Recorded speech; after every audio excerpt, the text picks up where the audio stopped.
of theology nerds. This is Trip, and you're listening to Homebrewed Christianity. That's right. For 12 years, we've been dropping theological goodness right into your earbuds through the powers of the interwebs. And today, I'm joined by psychological scientist Peter Hill. That's right. Pete Hill's on the podcast. We met last summer when we were in Pasadena at a Theo Psych conference, working on intersection of psychological science and how we understand humanity. We met. He was awesome. It was fun. And now we finally got to record a little episode. So, buckle your theological safety belts. Before we jump in, I want to tell you a few things. First, major shout outs to brand new Homebrewed Christianity community members. I like that accent. I don't know if I like it or not, but I wanted them to feel like doubly affirmed, So new members include people like, Jacob, Nicholas, Thomas, Peter, and Cindy. All of you went to homebrewedcommunity.com, signed up, joined the Homebrewed Christianity community, where you not only support this podcast, but you get the private members feed. And in that feed, this month, it just got delivered for the month of January. You say, Trip, there's even more things after an entire 5-lecture introduction to the Hebrew Bible from Walter Brueggemann ended up in my member feed. What else could be there? You say, well, I dropped in a whole bunch of content from the Called to be Prophets event that I did with Robin Henderson Espinoza, Brian McLaren, and Steve Davidson. It's some amazing, amazing talks. And then there's mine. Mine wasn't bad. But there's talks. There are, keynotes, Q&A, and all sorts of exciting stuff. Looking at the prophetic tradition in Scripture, our contemporary context and the challenges we face, and what it would look like to be people of faith, leaders in faith communities, and such, addressing or responding, you might better say, to the call to be prophets. If you want to join it, then head over to homebrewedcommunity.com. Well, guess what is on the horizon? A few exciting classes just to wet your whistle, you might say. We're going to be doing a class on Alfred North Whitehead's Process and Reality, which is masterpiece, his magnum opus, his philosophical cosmology. If you have been interested in any process relational stuff or wanting to understand it in a deep way, or have ever tried to read Whitehead on your own and failed, well, now we have probably the greatest living guide to do it with, because the one and only JC himself, John Cobb, is going to be facilitating this 6-week probing of that masterpiece of a text, process, and reality. Oh yeah, you'll hear more soon. And then later in the spring, Jeffrey Pugh, author of the Homebrewed Christianity Guide to the End, which is surprisingly timely given our current foreign policy, but nonetheless, he's going to be joining me for a class on Dietrich Bonhoeffer. And what is it like to read him in our contemporary context, and the way his theological ethics and public witness challenges us to address and respond to the ideologies that are dominating our current context. So that's why you just want to go to Homebrewed Community, join up and stuff, so you don't even have to remember to sign up. And you don't have to download anything when you're in the classes. They just get delivered there, right to your device. Wasn't that awesome? That is awesome, Trip. Yeah. That's why you got to get the Homebrewed Community podcast feed. Now, I want to say one thing before jumping in to this interview with Pete. Is Pete Hill is a very accomplished professor of psychology, does lots of research in psychological science and psychology and religion. He's also a professor at Biola, which, for those of you that don't know, is a more conservative evangelical school in Los Angeles. And, I invite lots of more conservative people than me on the podcast, and they almost always say no. On top of that, I also find out that quite a few of them listen and are just not sure about being on the same podcast with some of our other guests who are much more progressively Christian, or some of them that are, members of other traditions or post-Christian and such. So I just want to give a major, major shout out to Pete for agreeing to do this. And for those of you that listen regularly, I try to get as many different theological voices from the church's academy on here. And it just so happens that the yeses are, tend to be ones that think this is a comfortable or, they're going to be more at home or whatever type of place or that type of thing. But, Pete said yes. It was a blast. And I hope if you see him, you tell him thank you, or if you're interacting with him in any way online and things. And if you are one of those listeners who say, Tripp, I've learned so much from having people from other denominations, from other theological schools of thought on here. But I'm like an evangelical and you don't have as many evangelical theologians on. And there's some that I know listen to you or really would resonate with what you're talking about. If you're one of those people, next time, and you could be like, you should listen to the episode with Pete Hill. He's at Biola. And that's like real deal conservative school. And Tripp didn't bite him. And they had fun. And it sounds like two Christians, maybe from different parts of the church, talking and wrestling with their faith. Yes, show them this episode. Because Pete was everything you want as a podcast host. When taking your question seriously and wrestling with it and talking and thinking out loud. All right? Then you can help me out. Peace. This episode is sponsored by the Ghost Ranch. That's right. It is an amazing campground owned by the Presbyterian Church, so you know everyone is welcome. It's located in northern New Mexico. That is high desert beauty, inspiring all sorts of artists, including Georgia O'Keeffe. You can be a day visitor. You can stay overnight. You can bring groups. There's all sorts of options there, from landscape tours inspired by O'Keeffe to trail rides to museums, seasonal swimming pool, dining hall, all sorts of exciting things, hiking trails, and there are workshops and retreats scheduled throughout the year. But here's the thing I want to let all the Homebrewed Christianity listeners know. They are launching the Seminary of the Wild. It's called Wild Christ, Wild Earth, Wild Self, a nature-based introduction to Seminary of the Wild, which is actually a 2-year training program for pastors, spiritual leaders who are already embedded in communities. These are the sorts of folks that are standing at the edge of change and want to respond faithfully by reimagining what it means to be the church, by reimagining a church in the wild, a way of imagining an ecological and social justice issues and deep transformation and such. So here's the thing. It's offered in June and October of 2020. It kicks off a 2-year process. We are at a liminal space in the history of the church. We're at a time of transformation. What better thing if you are a church leader than to find a beautiful place in nature and a community that's calling you to reflect on all the questions and things that are on our horizon. If that's interesting to you, visit ghostranch.org. You can get a catalog there, find out all sorts of other exciting options, workshops and such, but check out Wild Christ, Wild Earth, Wild Self. Boom shakalaka. Hello, Homebrewed Christianity listeners. This is Tripp, and today on the podcast is Professor of Psychology. Oh yeah, the psychological sciences right here, Peter Hill, who is not just a professor, but you've published multiple books, been a part of a bunch of different studies, and are constantly at work connecting the psychological sciences and thinking about it as a person of faith. So I'm very excited to have you on the podcast. Thanks, Tripp. I appreciate that. I'm excited to be here. So one of the things I thought might be fun, a way of jumping in, is for you to share with us kind of the birth of your inner scientist. When was it that you had the type of questions that sent you on a career path that you get to write textbooks for psychology?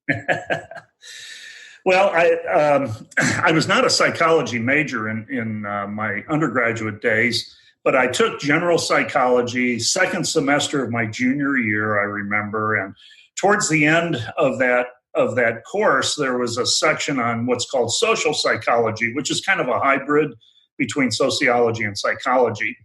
And I was kind of in the pre-law thinking that's the direction I'm going to go. That's what my dad really wanted me to do. He was kind of a frustrated, uneducated person who would have been a heck of a good lawyer, but never had that opportunity. And he always had that dream for me, his only son. And as it turned out, I said, this is it. I love social psych. Now, I don't know what I'm going to do with it, but I'm going to apply to graduate school and see what happens. So I had some different options that I was thinking about. But once I got into graduate school, I just I went to a very high-pressured, very research-oriented program, University of Houston, in Houston, Texas. And boy, it was just... it just caught my fancy. That's all I can say. I just really enjoyed that. So I think that's where it all started. At the same point, I mean, I'm a person of faith, and I also recognize that the field needs people of faith to be involved in it, because just the way everything is pitched and the way that it's conceptualized and so forth isn't very compatible with Christianity. So I felt that was a calling, actually. I mean, if you will, no audible voice or anything else, but just simply a strong sense that I had. So that kind of led me down the academic route, and that was a long time ago. I've enjoyed it, and I wouldn't have traded it, now in retrospect. So recently I've interviewed a bunch of different Christians or people of faith, Jewish scholars as well, that are practicing scientists. And one of the observations a number of them have made is that the harder the science, the higher concentration of people of faith or people that believe in some type of ultimate reality. And I'm interested in one, your observation about that, but also any thoughts as a social scientist or psychological assessment of the field of why that it skews that way. Sure. Yeah, that's an interesting point. And I've sensed that same thing. I would be in general agreement with that observation. I do think that, some disciplines, psychology included, are very philosophically sensitive disciplines. And because of that, we do look at, well, what are our underlying assumptions and so forth. And psychology really hitched its wagon to the natural sciences a long time ago. Mm-hmm. And so it's always wanted to be a science. I remember when I was in graduate school, a very good engineer with a physics degree who attended the church I was in was always questioning, what about psychology's claim of being a science? He was skeptical of that. And yet we did, that's the route that we think is really important. But when you're talking about something like human nature, it's pretty tempting for a lot of people to, once we uncover some things about human nature, to somehow discount other forms of knowledge, be it theology or philosophy, and put all of our eggs in the empirical basket. And, I've had at times to fight that tendency in my own thinking. I don't think it's quite, so, what should we say, either or. It's, from my perspective, we do have to recognize the philosophical assumptions that we make in the field. Mm-hmm. And then to step back and say, well, are all of those assumptions necessarily valid? And if not, and that's where I am, I think that there are some assumptions that probably, most notably, that we can reduce everything down to neurophysiological processes that are suspect, that are questionable. But not everybody falls into the camp that I fall into. Mm-hmm. There are some. There are some. There are, many people of faith, be it Christianity, Judaism. I've got some Hindu friends that are very much involved in doing empirical research in psychology.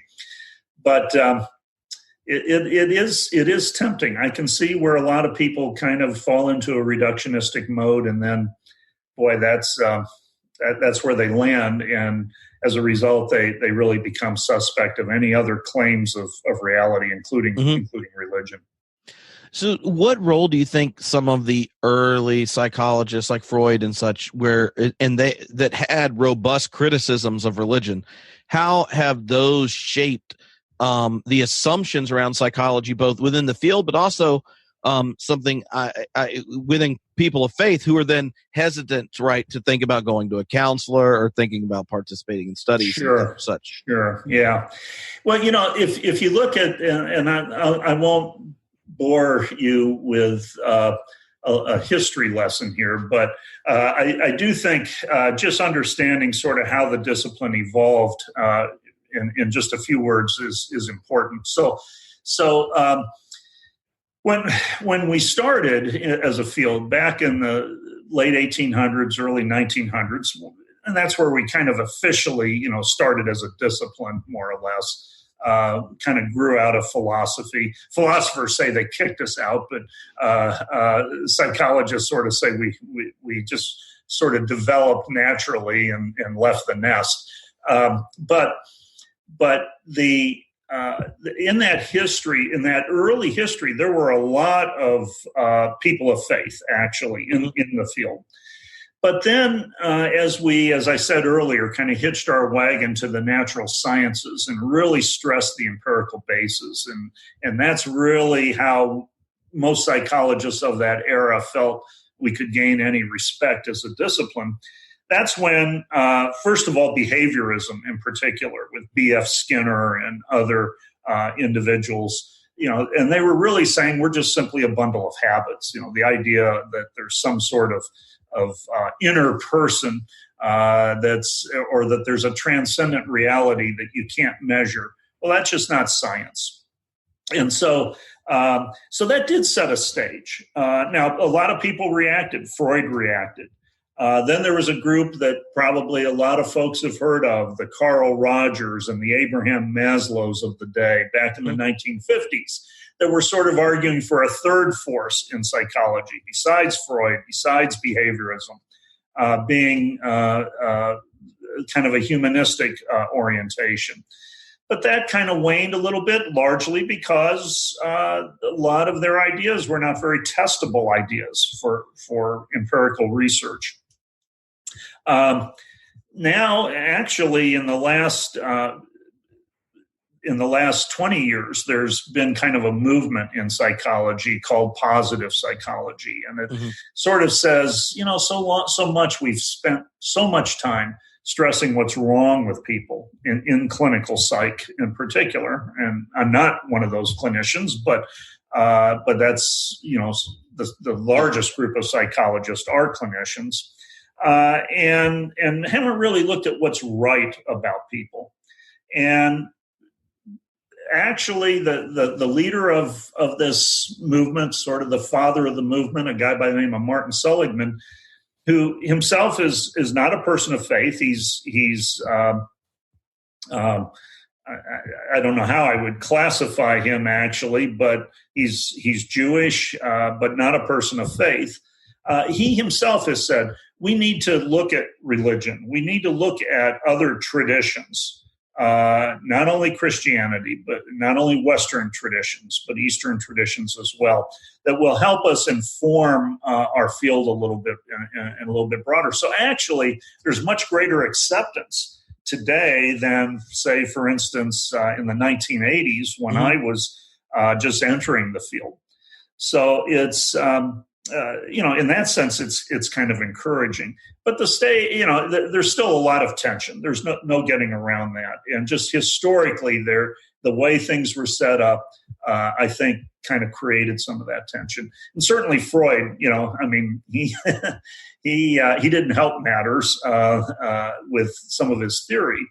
Although, I teach at an institution, a faith-based institution. We have a Ph.D. program in psychology and a clinical program, and much of the theoretical basis actually comes out of the Freudian tradition. You wouldn't recognize it as classical Freudian theory because it has changed so much, but it still owes its roots to that tradition, and yet it is very much an explicit Christian program. Mm-hmm. So when you think of your kind of being on the boundaries between these different communities vocationally, when someone asks you to define religion, how do you define it? Do you define it differently depending on the context you're in, or how does your own first person experience of faith and your study of the phenomena of religion across cultures and religious traditions and such? And you wrote a fascinating book on fundamentalism as well. So like how does your third person perspective connect to your first person and thinking about defining religion? Yeah. Well, so my third person perspective, I have to be somewhat inclusive as a psychologist of religion. Now, that's a little different than if I'm really involved in trying to integrate what we know from psychology with with the Christian or any religious tradition, but for me, the Christian tradition.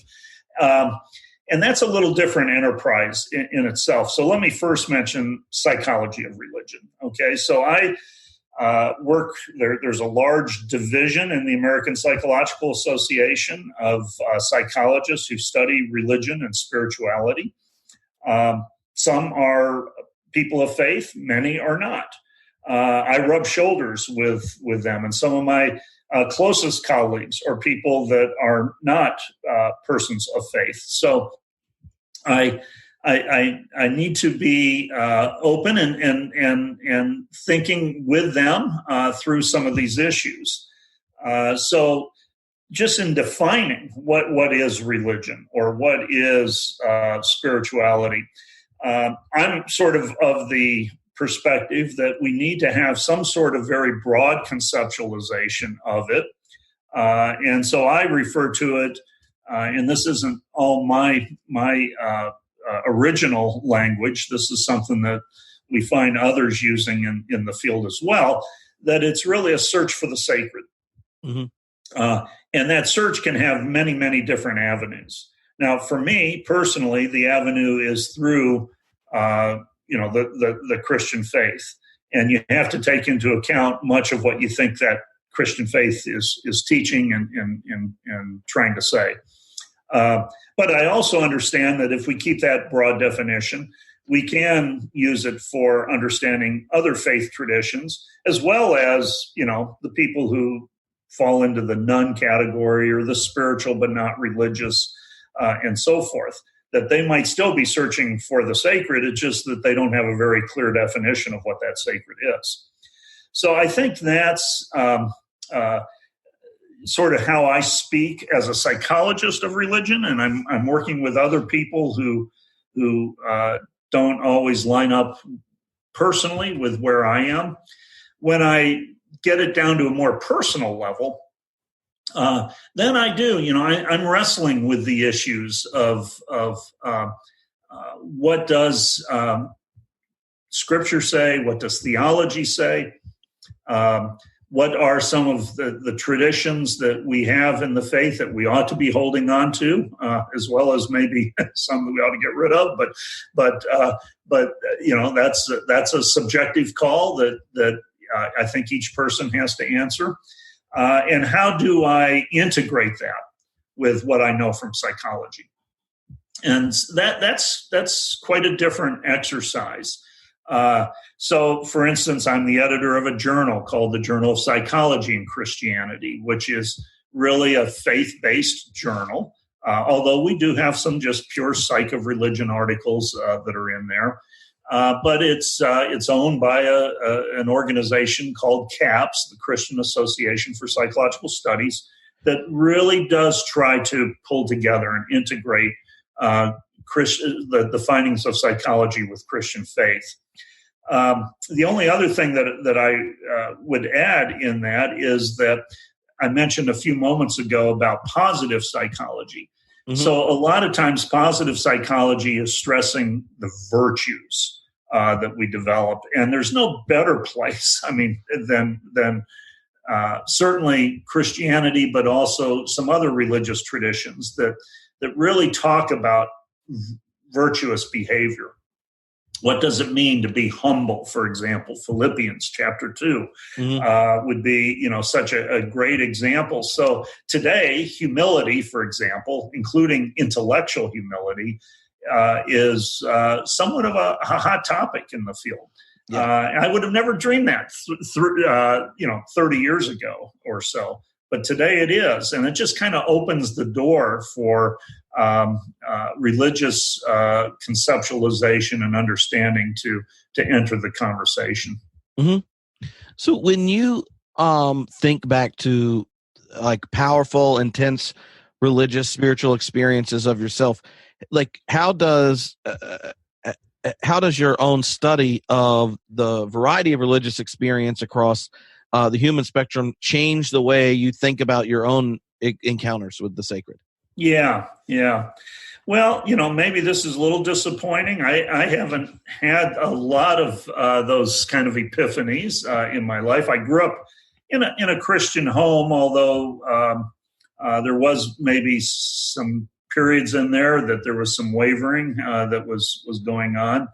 But and I did have a sibling, a brother who was killed in a car accident, unfortunately, and that really changed our family's life trajectory. Oh yeah. I was only 9 at the time. He was quite a bit older. I was only 9, and I remember just kind of processing that, and I could hear my parents literally crying in their bedroom because my bedroom was right next door.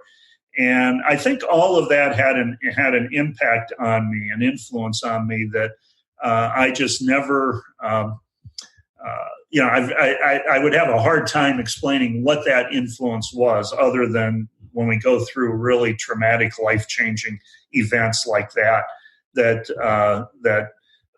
it has an impact. And for me, it was, I think, probably in the direction of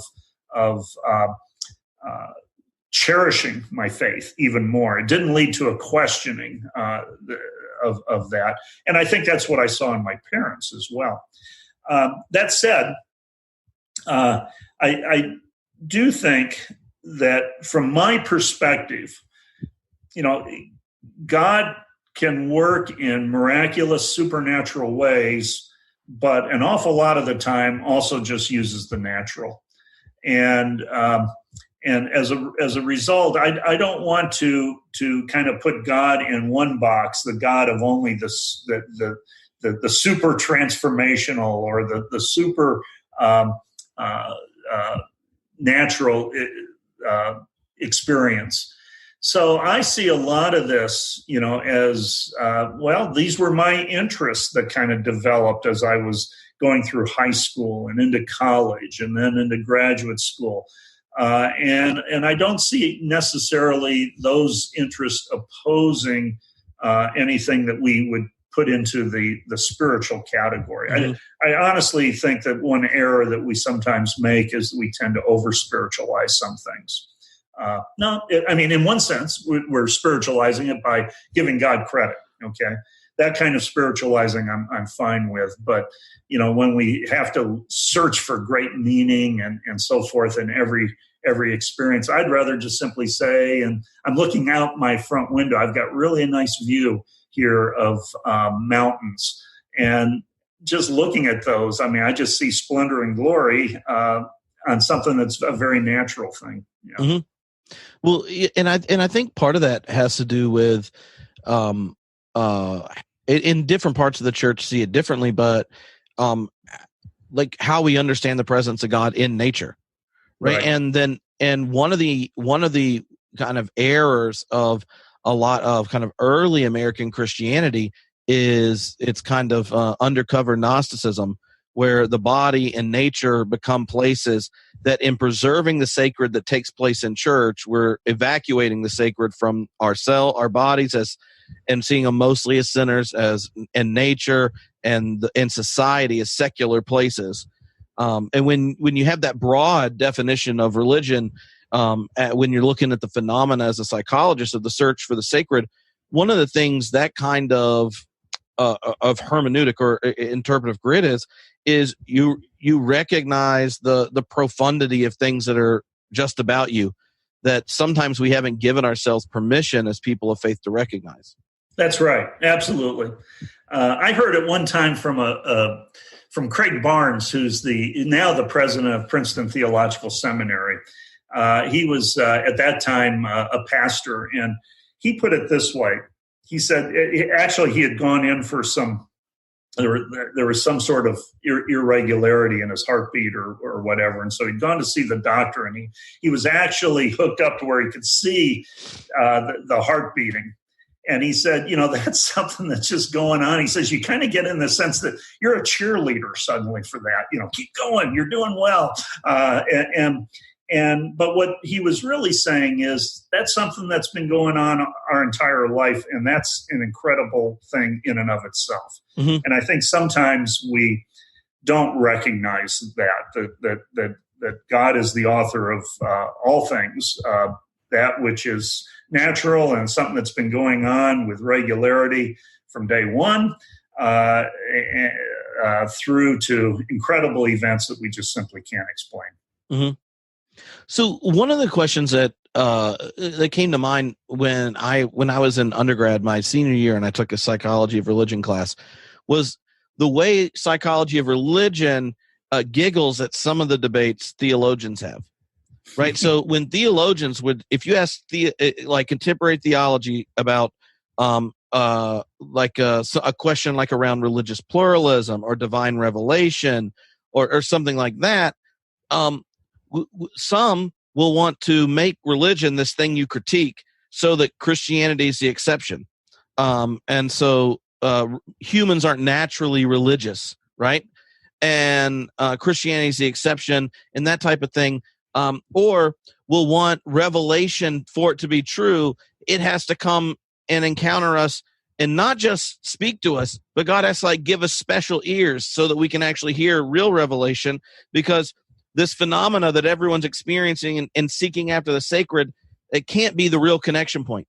And it's as if when I remember taking psychology of religion class and thinking of these debates like Tillich and Barth and all these people are having in the 20th century and going, they didn't take a psychology of religion class and they're basing, is a human being religious? And what's the relationship between religions off of a battle about the ideas religious practitioners, or usually they're theologians, write about, and not about the actual lived experience of its participants and the way the communities reflect upon themselves. I mean, how would you want to reframe those type of conversations so that the debates had with a little more awareness from the field of psychology? Yeah.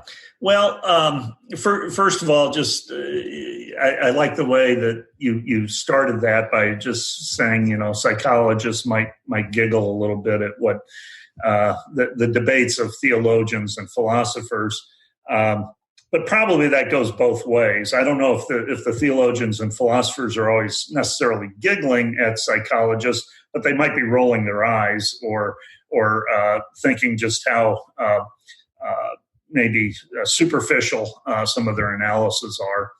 I had an undergrad philosophy prof that said you can spot a real philosopher because for her or him, a cigar is just a cigar. That was he's like it's like once a year he would have all the philosophy students over to his house and smoke cigar on the porch and demonstrate how a real philosopher does it. That's pretty good. That's great. Great story. Well, I do think that, so psychologists, I think the group of psychologists here now that our discipline's maybe 125 years old, that kind of has probably won the day more than anything else, would be those who are functionalists.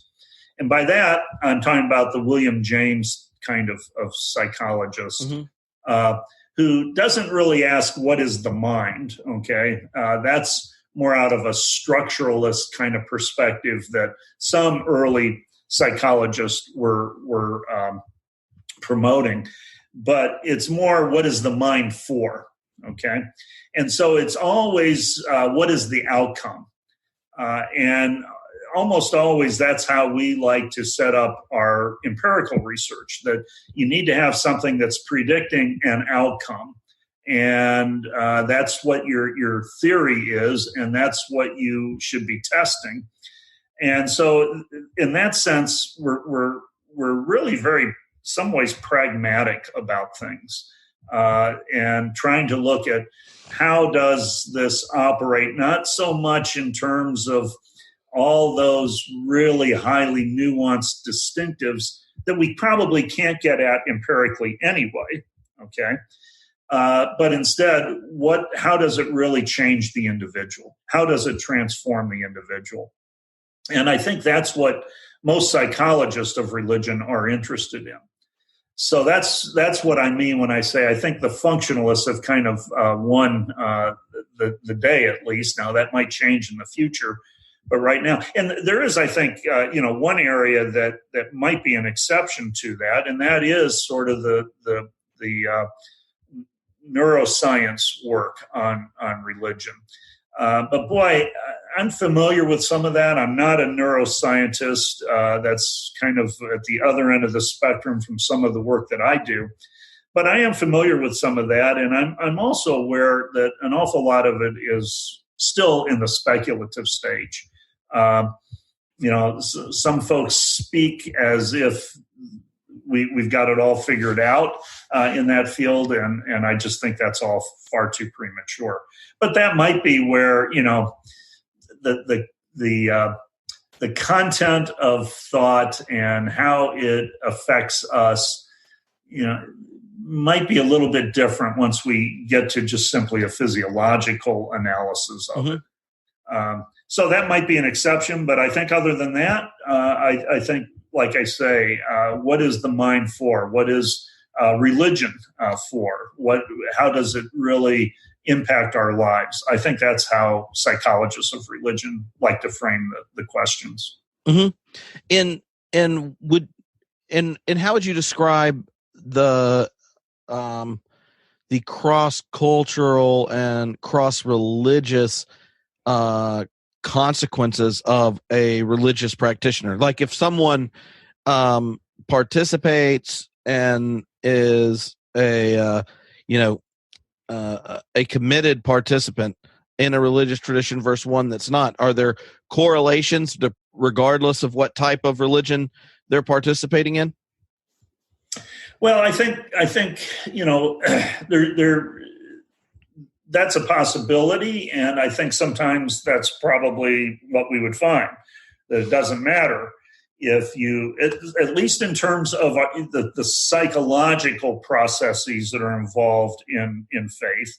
It probably doesn't always matter whether you're practicing from a Christian perspective or even a Western perspective, including Islam, versus and maybe an Eastern perspective. And certainly within each perspective, Christianity, Judaism, Islam, you might find very similar psychological processes that are at work, even though it might be contextualized and attributed within that theological framework. Mm-hmm. That said, my guess is that there are going to be differences as well. Now, here's a problem that we face, though, in the field, and that is that most psychologists, myself included, feel that in order to really measure things, we have to get down at a very specific level. So there are, I said most psychologists, actually that's probably an incorrect term that I use. Many psychologists. I can't say that it's most of us, but because there are certainly some who would say, don't put all the theological baggage into your measures. Just get at a generic spirituality, if you will, for instance, so that it would be equally applicable to somebody who is operating out of another theological or religious tradition, as well as the spiritual but not religious people. Well, I'm of the opinion that once you do that, you've watered down, you've got such a broad banded measure of a construct that it's probably not going to yield very much, because people, whether they recognize it or not, a lot of people don't recognize how much, even people who would say, oh, I have trouble with religion, put me into the spiritual but not religious category. I think an awful lot of them, at least here in our society, in our culture, have been more influenced by Christianity than they recognize. Okay. Yeah. And there's just even in the way that they think, in the way that they make some assumptions, I think it's there, even though they might react to it at times. Mm-hmm. So I think we have to get at it at that more specific level. Yeah.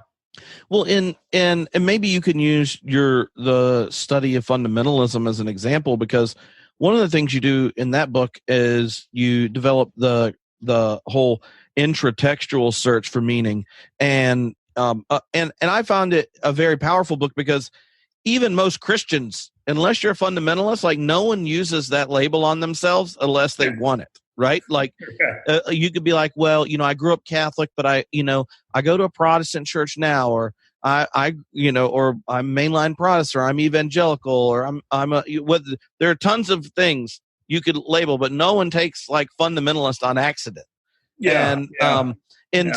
So I felt like it was such a good, the first 3 chapters where you're kind of laying out the theoretical stuff. It was really helpful, because an overwhelming majority of people who buy 300-page academic books are not fundamentalist. And so it's saying, like, this is what it's really like to take seriously the lived, practiced experience of a community, and how that kind of a third person, what we believe about them perspective doesn't work. Yeah, that's interesting. Clear back in, I think it was 1958, a psychologist of religion by the name of Walter Clark, he said fundamentalists, the word fundamentalist was the theological swear word of the day. And I thought, that was interesting to hear from somebody in the 1950s, that at that point people were already wanting to divorce themselves from that term, even if they were theologically conservative. So what happened was, and then actually it's kind of funny. I'll put this story in to this.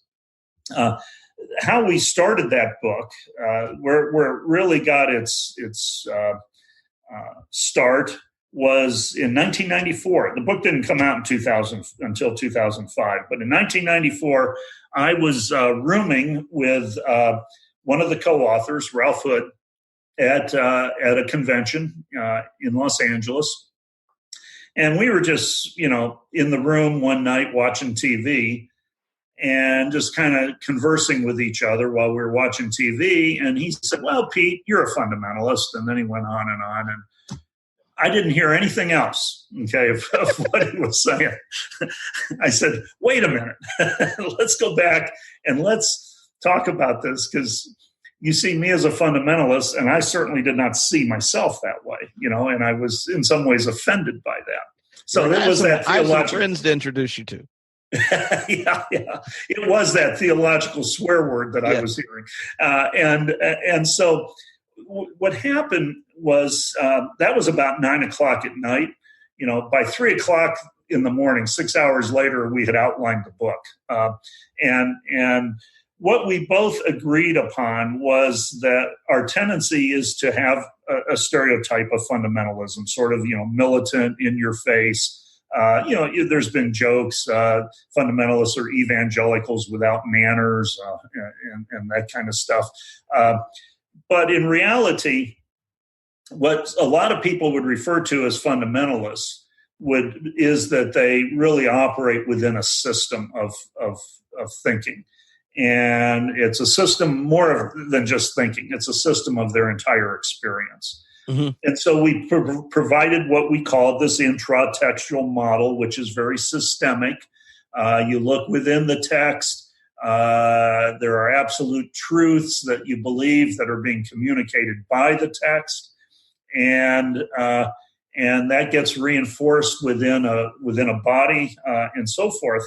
And anything that kind of is outside that system is treated as kind of a peripheral belief. Well, what the characters are, okay, that's the script. But what the characters are differs from one system to another. Mm-hmm. So we did a chapter on the Amish, for example, and they have their system that's there. And we called the Amish fundamentalists. They're pacifists for the most part. They want to retreat from society, the larger society. They want to be left alone. That's not the stereotype of most fundamentalists. But we put it in that category because they have a systemic way of thinking. We also looked at some of the holiness movements. Then we were originally planning on just looking at Christian groups. But we didn't finish the book before 9/11. And the publisher came back and said, take some more time and let's look at Islam as well. And we were a little uncomfortable about doing that. But we ended up doing a little bit of a unique analysis for that chapter. But the point is, and then finally at the end, we said, by the way, this is not uniquely religious. You could have fundamentalists that have this kind of systemic way of thinking in the political realm. You could have fundamentalist capitalists. You could have fundamentalist Marxists. Mm-hmm. You could have fundamentalist scientists can be fundamentalist in their science work because it's only within the system that they will consider things. And anything that might question that, this comes back to what we were talking about earlier with integration. Some just simply aren't willing to buy it. No, if I can't show it empirically, then it's either totally irrelevant or it doesn't exist. Mm-hmm. And it shouldn't affect my way of thinking. Mm-hmm. And so what can you say a bit about how that type of analysis helps you understand the way it emerged in Protestantism? The way, I'm sorry, what was how like your type of analysis, actually, I found it helpful in explaining how Protestantism gives birth to this different, this kind of like, in a sense, uniquely modern form of religious expression. Yeah. Well, I think a lot of times it's that systemic way of thinking that has been at the basis of many of the splits of Protestantism. Okay, so I don't want to be unkind to systematic theologians here, but I do think sometimes they're going to work with a certain set of assumptions that are there, and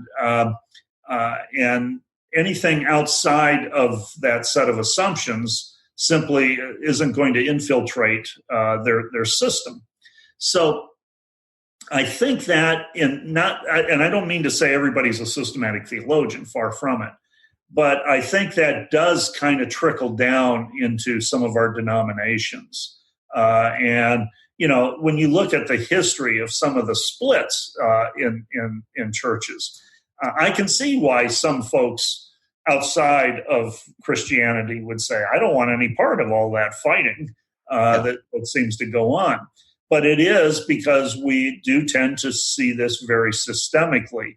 And sometimes those systems have implications for other issues, like social issues. So, I'm out of a Presbyterian background, and boy, I've seen the fights that have gone on within that tradition for decades now. And boy, I can understand why it is that some folks are repelled by that. Mm-hmm. So when one of the questions that came to mind, and you talked about it at the Theopsych event, and I found it helpful, is like the delineation between the two systems of human thinking, between system 1 and system 2. Maybe you can introduce it, but also how that actually helps us think in anxious, conflicting times about engaging with people across difference, be it religious, political, and such. Yeah. Well, system one thinking, how psychologists have tended to talk about this, is that it's much less the rational side of our thinking process. System one thinking tends to be much more experiential. It's fast, so that when you see something and you immediately draw a judgment, you haven't thought through all of the issues. You haven't thought through if you see, like I'll just use an example of a prejudiced person who sees a person of color standing around at a street corner at 3:00 in the afternoon. And you might, that prejudiced person might be thinking, oh, they're no job, not doing anything constructive, probably on welfare roll of some sort, and so forth. Whereas, that person might be on the night shift. You haven't thought through all of the issues, but quickly judgments are drawn. And I think we're all aware that we do that. Well, that's system one thinking. It's much more experiential. It's much more affective based. Emotions get involved in it, and so forth. System two thinking is what we usually think of as when we think of the word think, and that is that it's a rational process. We calculate, we make decisions on the basis of the economics of the issue, whatever that might be, and it's carefully guided. It's reasonably slow. We think of it as being primarily affect free. Okay, well. For instance, in systematic theology, the idea is, we should be guided by system two thinking in all of this, or in apologetics programs in seminaries. This is system two thinking. But in reality, even the way we often structure and set up the issues, it's based upon a lot of already preconceived ideas, preconceived notions that are more reflective of system one. Mm. So a popular writer right now in the field of psychology is Jonathan Haidt. He wrote the book, The Righteous Mind. And he really argues that system one thinking is the elephant, and system two thinking is the rider on the elephant. And the rider on the elephant might want to turn the elephant a certain way. But unless that elephant's been trained, that elephant's going to do what it wants to do. Okay? And that's the idea behind system one and system two thinking, that probably system one is far less controllable than system two thinking is. And we're not always aware of the direction that system one thinking is going to take us. So I think that really applies a lot to religious faith. We can line up all the doctrinal issues and the questions and the philosophical analyses that might undergird that and think we've been totally objective. But even the way we've conceptualized the issues are probably going to be guided largely by system one. Mm-hmm. And when like if you were, say, talking to someone that has, like you're in a family that has intense political disagreements, how does being aware that so often all we're doing is letting our elephants run into each other change things? Because I found that if you're someone, whatever the topic is, like say you're like debating abortion or something like that, and it's people that technically are all family, and they all, let's say they're even all people of faith, and everyone would recognize that. But you get to some disagreements about something, and sometimes you have a conversation and it works out, and sometimes it's like you feel like you were present for a stampede, and you may even get to the point you're heated enough, you're kind of watching yourself get upset, where you've kind of like, detached from even fully being like, your rider's like, I'm done. Let's just see how this goes. Yeah. And so to me, especially if you're a nerd, there are going to be more topics that you have thought about for an extended period of time and think people should take seriously, that then you find out an overwhelming majority of the people that vote and go to your church don't care. Yeah. And you are now at the whim of a bunch of elephants that may or may not have had their anxiety manipulated by Russians on Facebook. Yeah. And so how does the awareness of these things change the way you frame helpful conversations, either engaging or not, and that type of thing?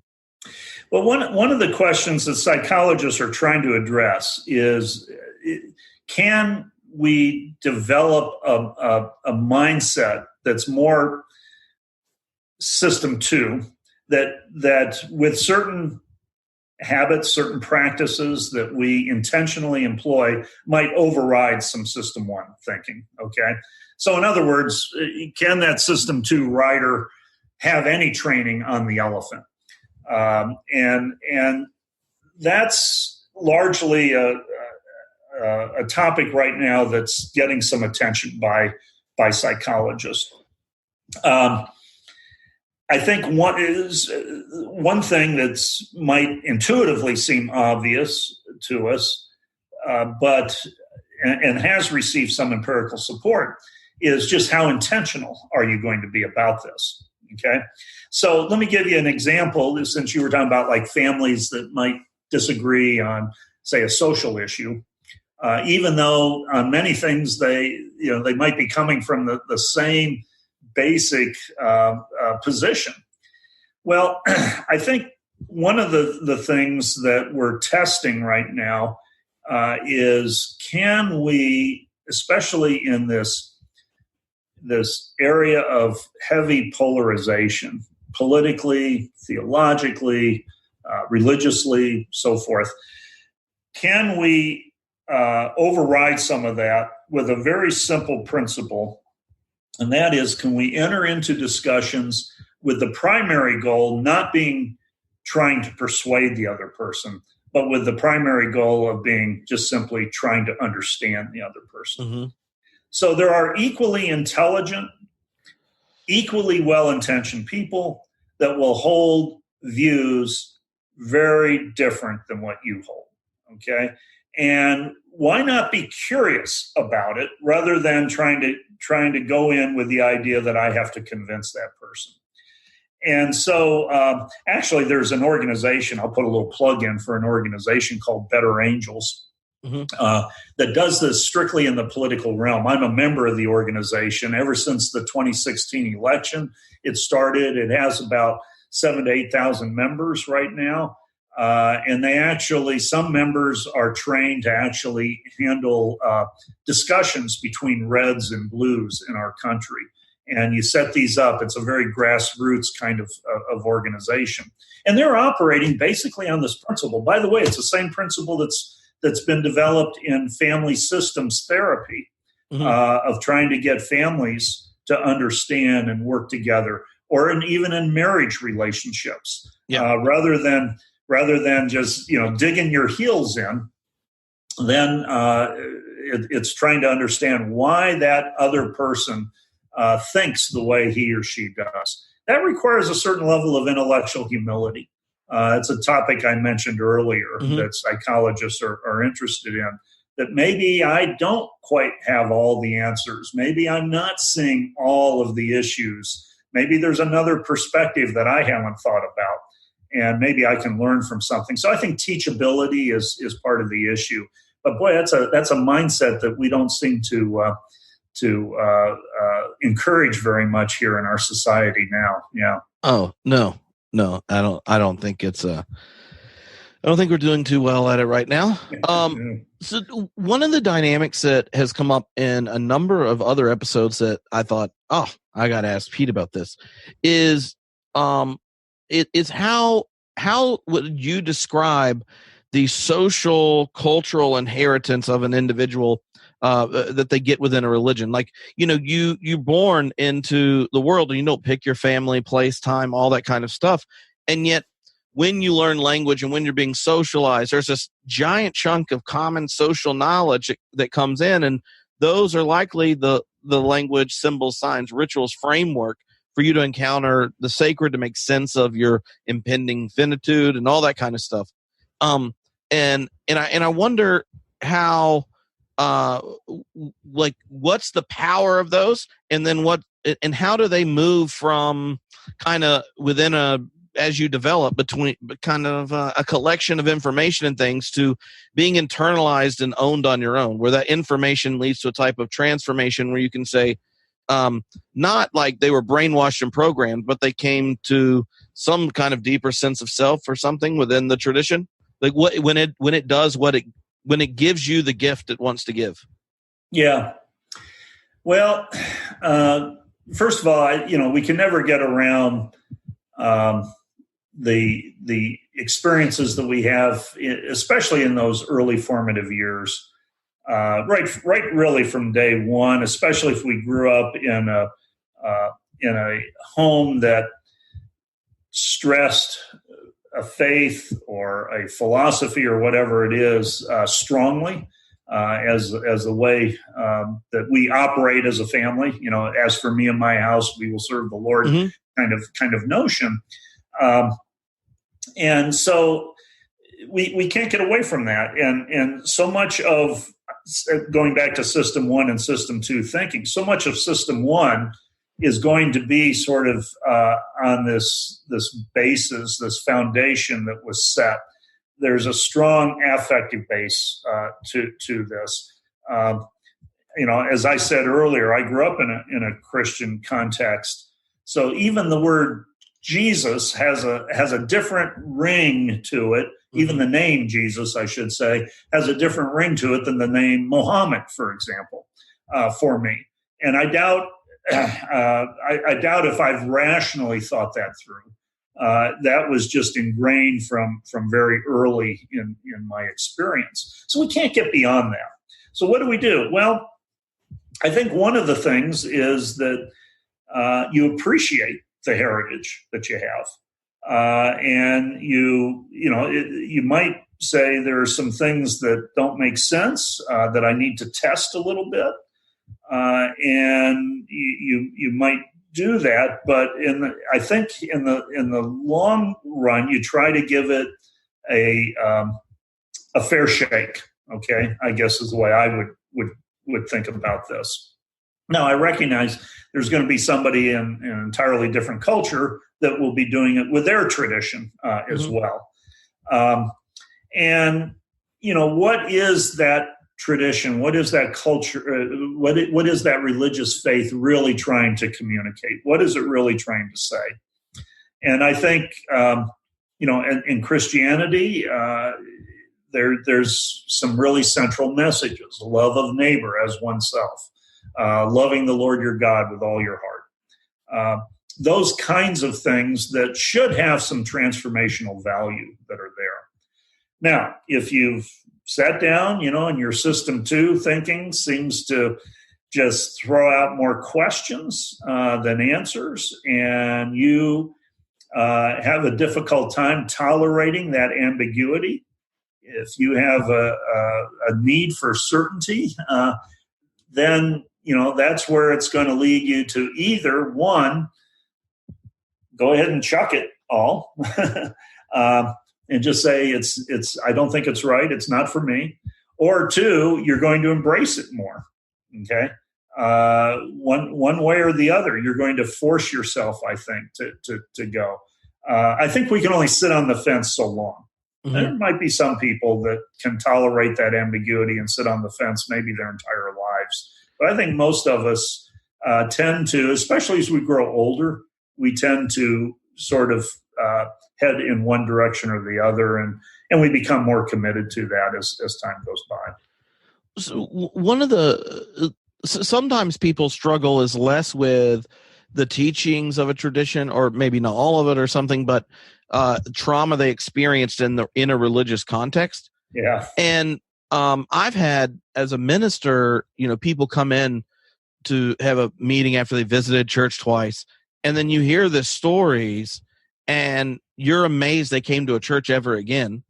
Or they could have grown up in another religious tradition or a different denomination, and they're like, there's this connection that's there, but that's also the place that burdened me with these painful experiences. Right.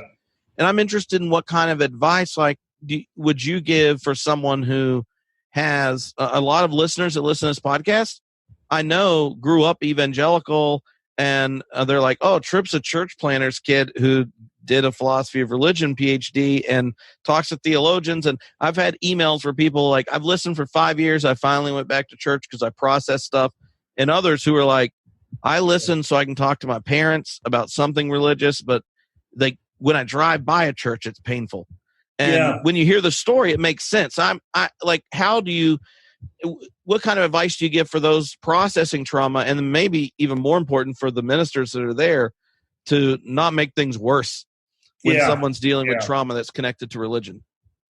Well, I think one way in which we should be very careful to not make things worse is not to give quick, superficial answers. Mm-hmm. And I think there's often that tendency that at least some ministers have, and not just ministers, lay people likewise. Well, you just got to believe, or we just got to find what God's intentions are here. And that's, I think, in one sense, an ultimate kind of question, but I don't think you can do that quickly. I think you have to live that person's pain with them some. Just try to show that empathy, to show that you're trying to understand what they're going through. Somebody like myself, I just, in all honesty, I'm hard pressed to say that I've had any of those kinds of experiences. So it's very difficult sometimes. I have to really pause and stop when and I've had a few students, for instance, that have really shared with me some horrific stories. And I have to take my time and not to rush it through. And it probably means I'm going to have to develop an ongoing relationship with that person long before we can start maybe just moving the needle a little bit in the direction of health. And sometimes I think it's fair to be critical of the church. That not only, especially if the trauma was perpetrated by somebody in a church or in the name of religion, we've got to own up to that, and we've got to identify that we are far from perfect.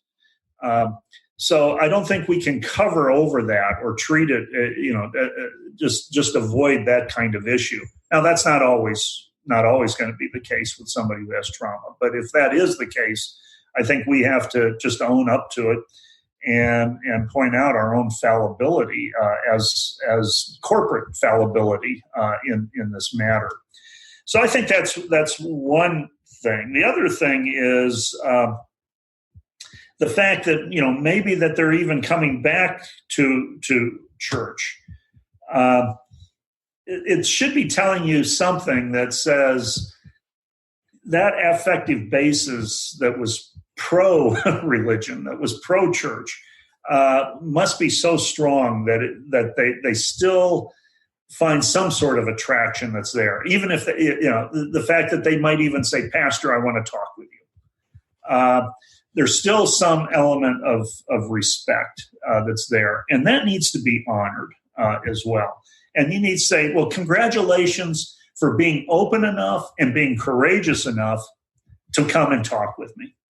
Because right now, especially if you've been hurt in the church, I could be seen as the enemy, and to encourage folks in that direction. And there might be some insight then that they have about themselves to go along with that.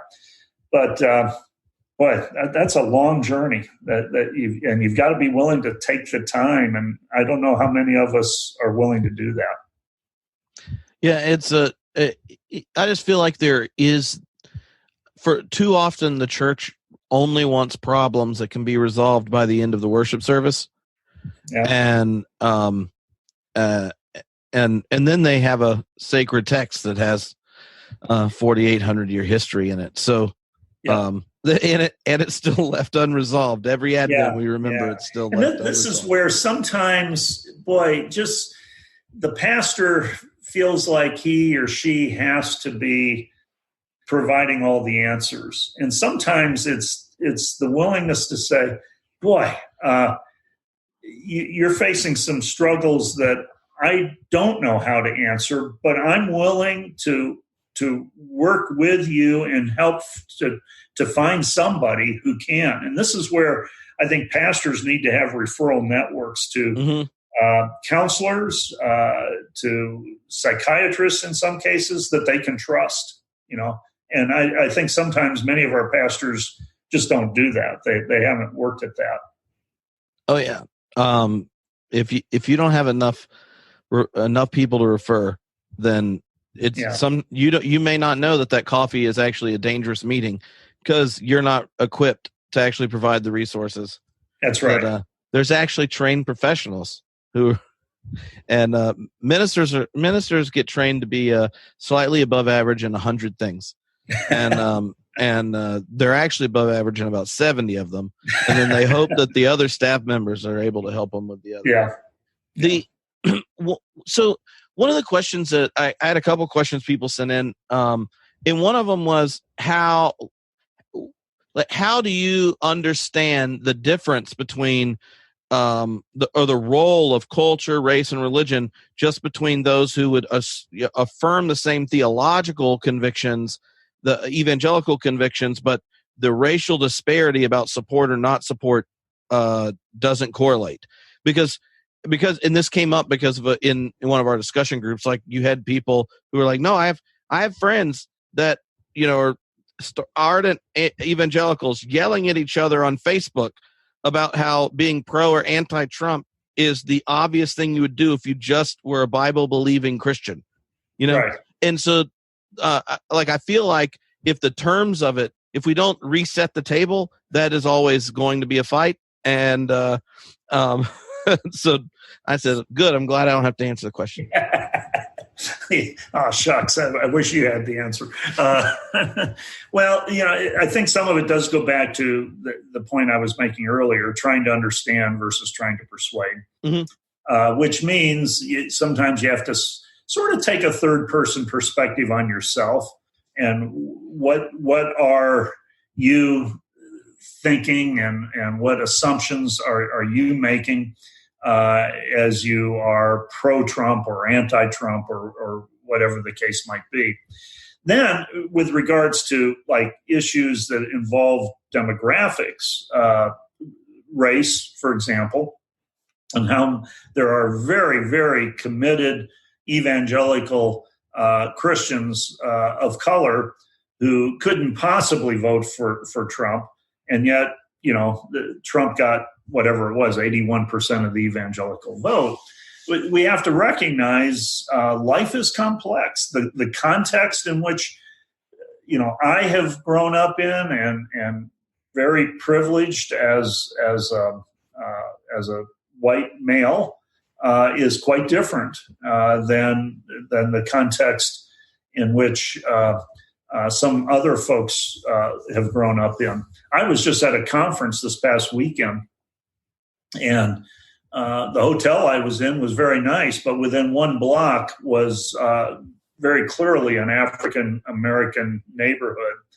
And I went over that direction to find a restaurant, and I did. And as I went in, I realized I'm the only white person in the restaurant.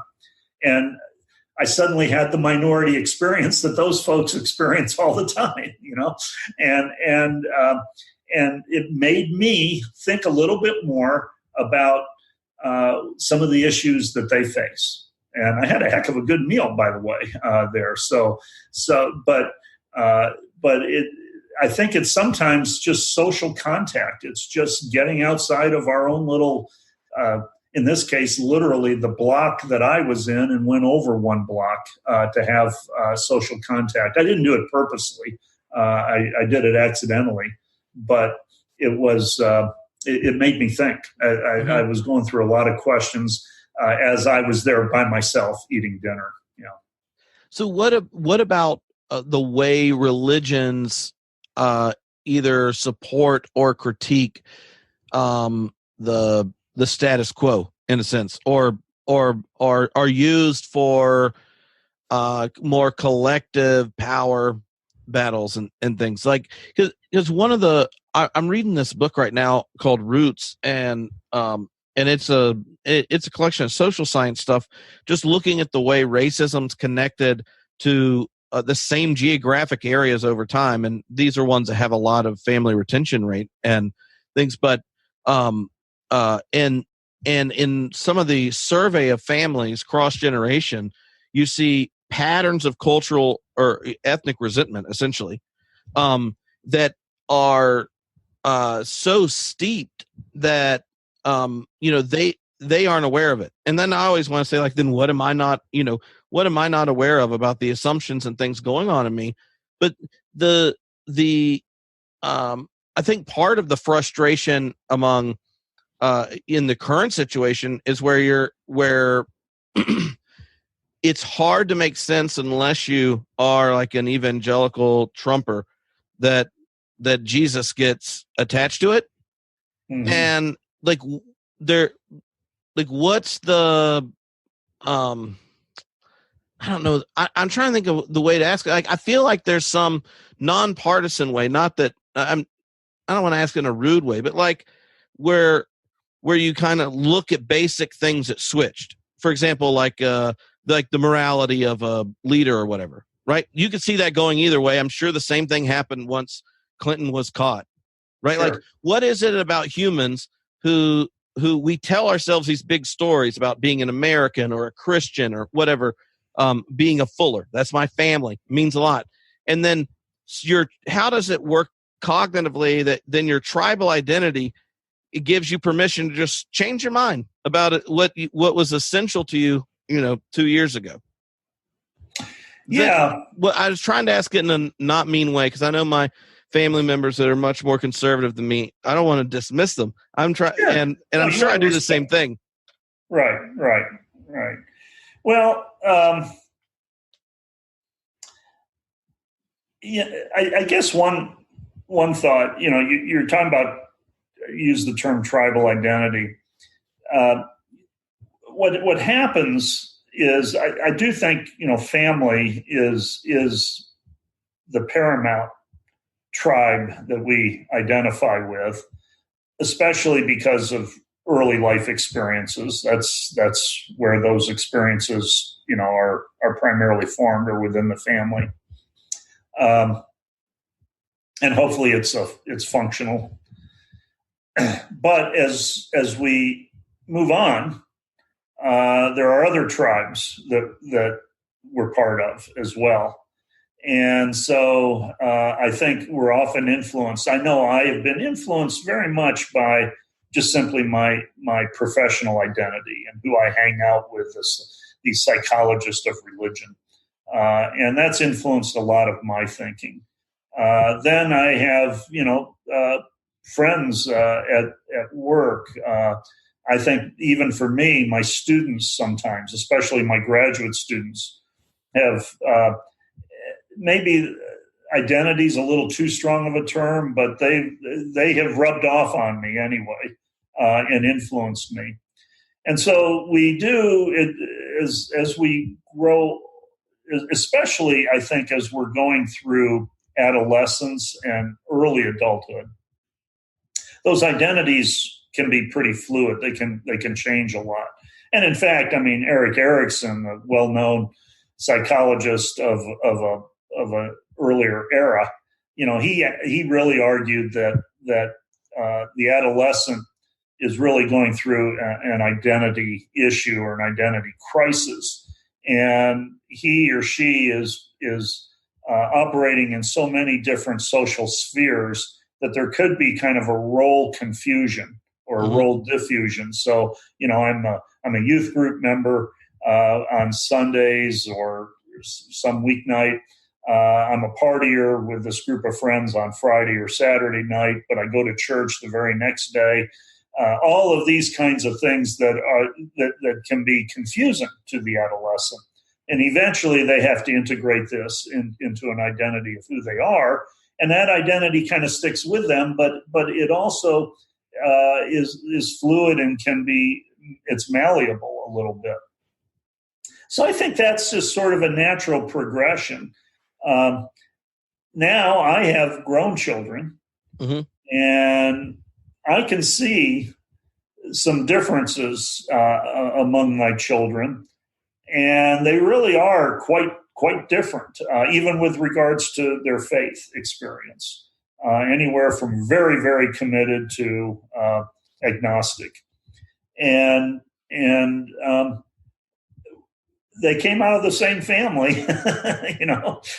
Actually, I was going to say that genetically, but that's not true, because one of our one is adopted and one was a foster child. So of our four, but even the two that are genetically linked are quite different. Mm-hmm. And how you can explain that. And sometimes I wonder, how did those two even grow up in the same room together? Yeah. Two boys in the same bedroom, because they think so differently, but they did. So I think it's sometimes just simply the ability to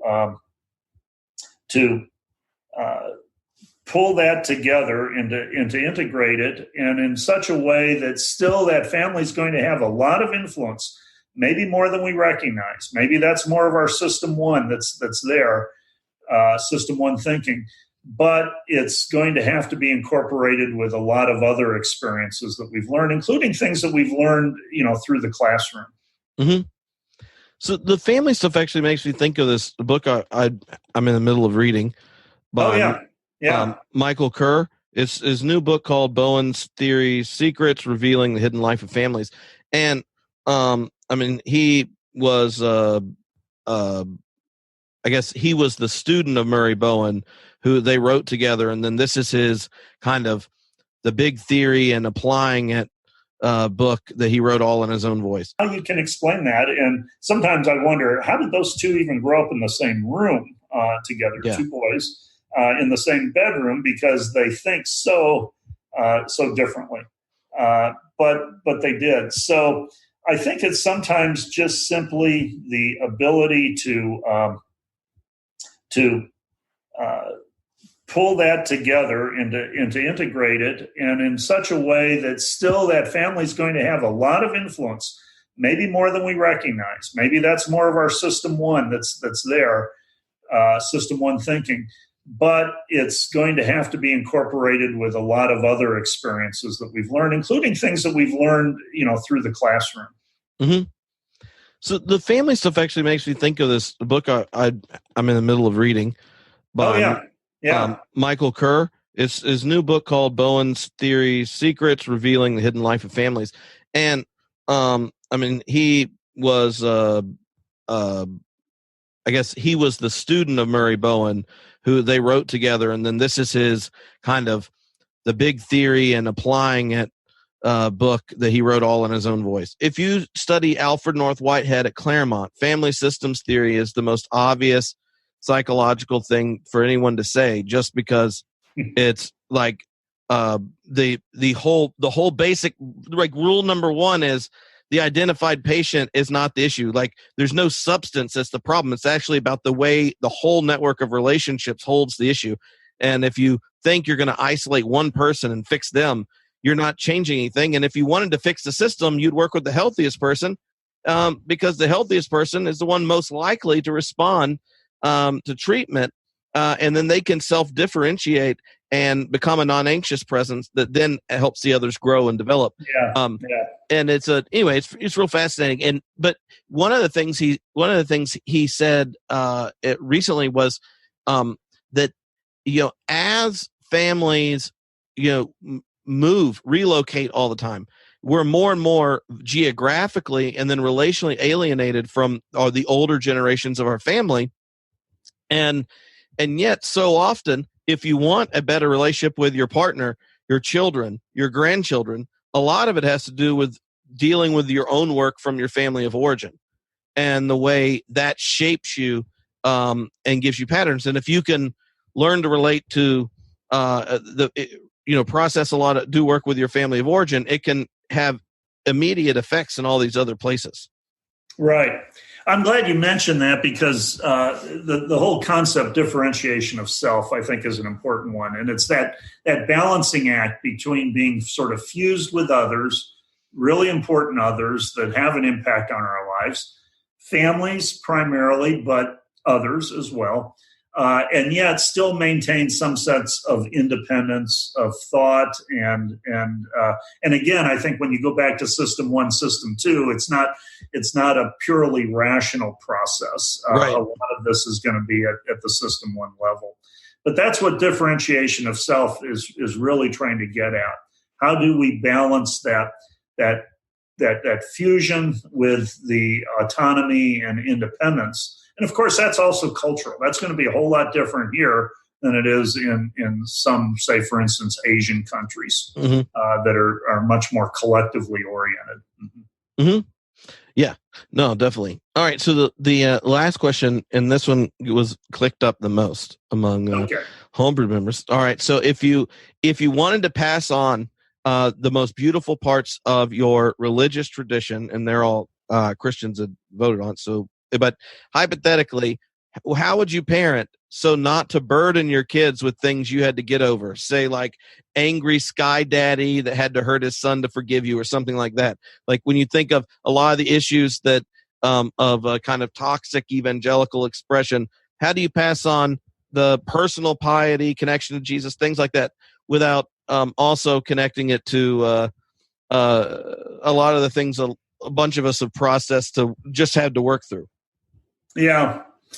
Well, I think an awful lot of it is just in the habits that you have developed day in and day out in family life.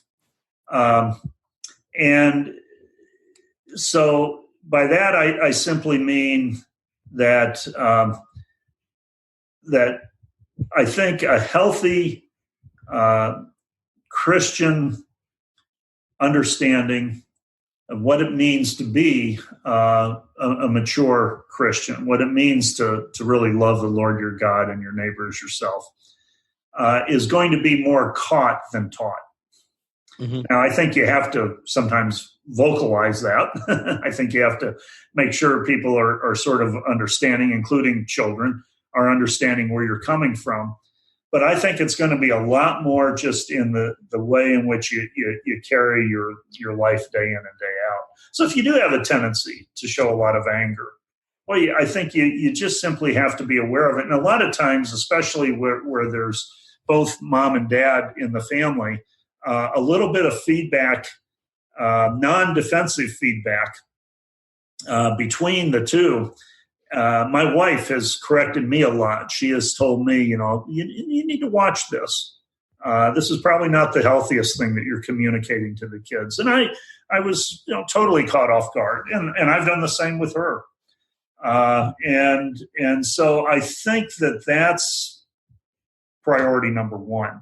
Mm-hmm. I happened to grow up in a family that didn't talk a lot about their faith, but it was just simply there. There were habits, there were practices that we did. I mean, the idea of a Sunday morning where I wasn't in church was just unthought of. And so much so that when a neighbor across the street lost their child in a car accident, knowing that we had earlier my brother's death, they said that they wanted to come to and sought support from my family, in part because we had gone through the same experience, but in part because they saw us Sunday morning getting in the car, going to church. I mean, it was just that message that was getting communicated. Well, I think that happens within families as well. Mm-hmm. And I think that's where a lot of discipline just simply has to come in. At the same time, especially as kids grow a little bit older, I don't think you can do this when they're too young. But when you do think something is toxic, that you do have, but you do it like over a dinner, when you're at the dinner table, or when you're just sitting around together and the timing is right, that you can talk. You hear this a lot. You might even hear it from some of your friends. You might hear it from your youth group leader. You might hear it from other people in the church. But let's talk about that. Let's see if that's really the way we should be thinking. But I think you have to be prepared for that. I think you have to give it your own thought some first. So I don't know. I don't know if those are very helpful suggestions, but those are the two that come to mind. Yeah. Plus, when once kids start asking questions, at least none of mine have dialed back the intensity. You know, like I feel like if you just kept everyone with the type of questioning that a 7-year-old has, then you could turn everyone into philosophers, because they'll get stuck on a question and find all of your responses inadequate. Yeah, you're right. They've got some tough questions, you know. And the other thing too in all of this is just the healthy relationship you can have with your kids. Whatever it might be, take them to the ball game. Go to the beach with them. I mean, there's a tendency for a lot of us to think we're too busy for that, or we're too tired. We're too tired for it. Yeah, I mean, now that I look back, when my kids were younger, I coached Little League, and that was some of the best stuff I could have ever done. Mm-hmm. Yeah. It established a relationship, particularly with one of my children, that I probably wouldn't have had nearly so strong. And now that he's an adult, he'll remind me of that. You know, we'll talk about that team that's from 25 years ago or whatever it was. Yeah. Mm-hmm. Yeah. My grandfather said, I can't remember the way he said it, but he would use a phrase like that was the best moment of my day, after he would spend just a little bit of time with you. And when I was older and had my first kid, I asked him, I was like, why do you do that? He goes, because it's always true, but I don't always remember it. And so, I'm thinking he's saying it because he's just wanting me to know how special I am. He's saying it because he's like, I'm a grandpa. I waited my whole life to get to be a grandpa. You made me one, and that's my best part of my day. And if I may have been so tired or frustrated or whatever and not got it. And I just thought that's so funny, because I always took it as him just giving this affirmation. He goes, I just didn't want to forget. Right. That's great. That's a great line. And I'm at the time of life that I'm a grandparent now, and boy, that's a special thing. I try to. Our kids are scattered all around the United States, and we try to get to them. But when we do, we try to. I try to just do a one-on-one with each of the grandkids. Maybe it's going to Dairy Queen or something like that, just to have those moments with them, just to bond a little bit. And I think that's really valuable and overlooked. Yeah. Yeah. Well, I just want to thank you tons for hanging out on the internet. Yeah. And, thank you. Thanks for inviting me. This has been fun. So this is part of a TheoPsych program, which is connected to STAR office that Justin Barrett and his rather excellent team put together, and at Fuller Seminary, in Pasadena, California, next to Lucky Boy's giant burritos.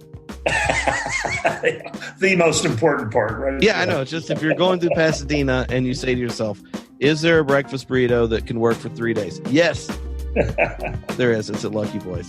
So, thank you. Thank you so much, Tripp, for inviting me.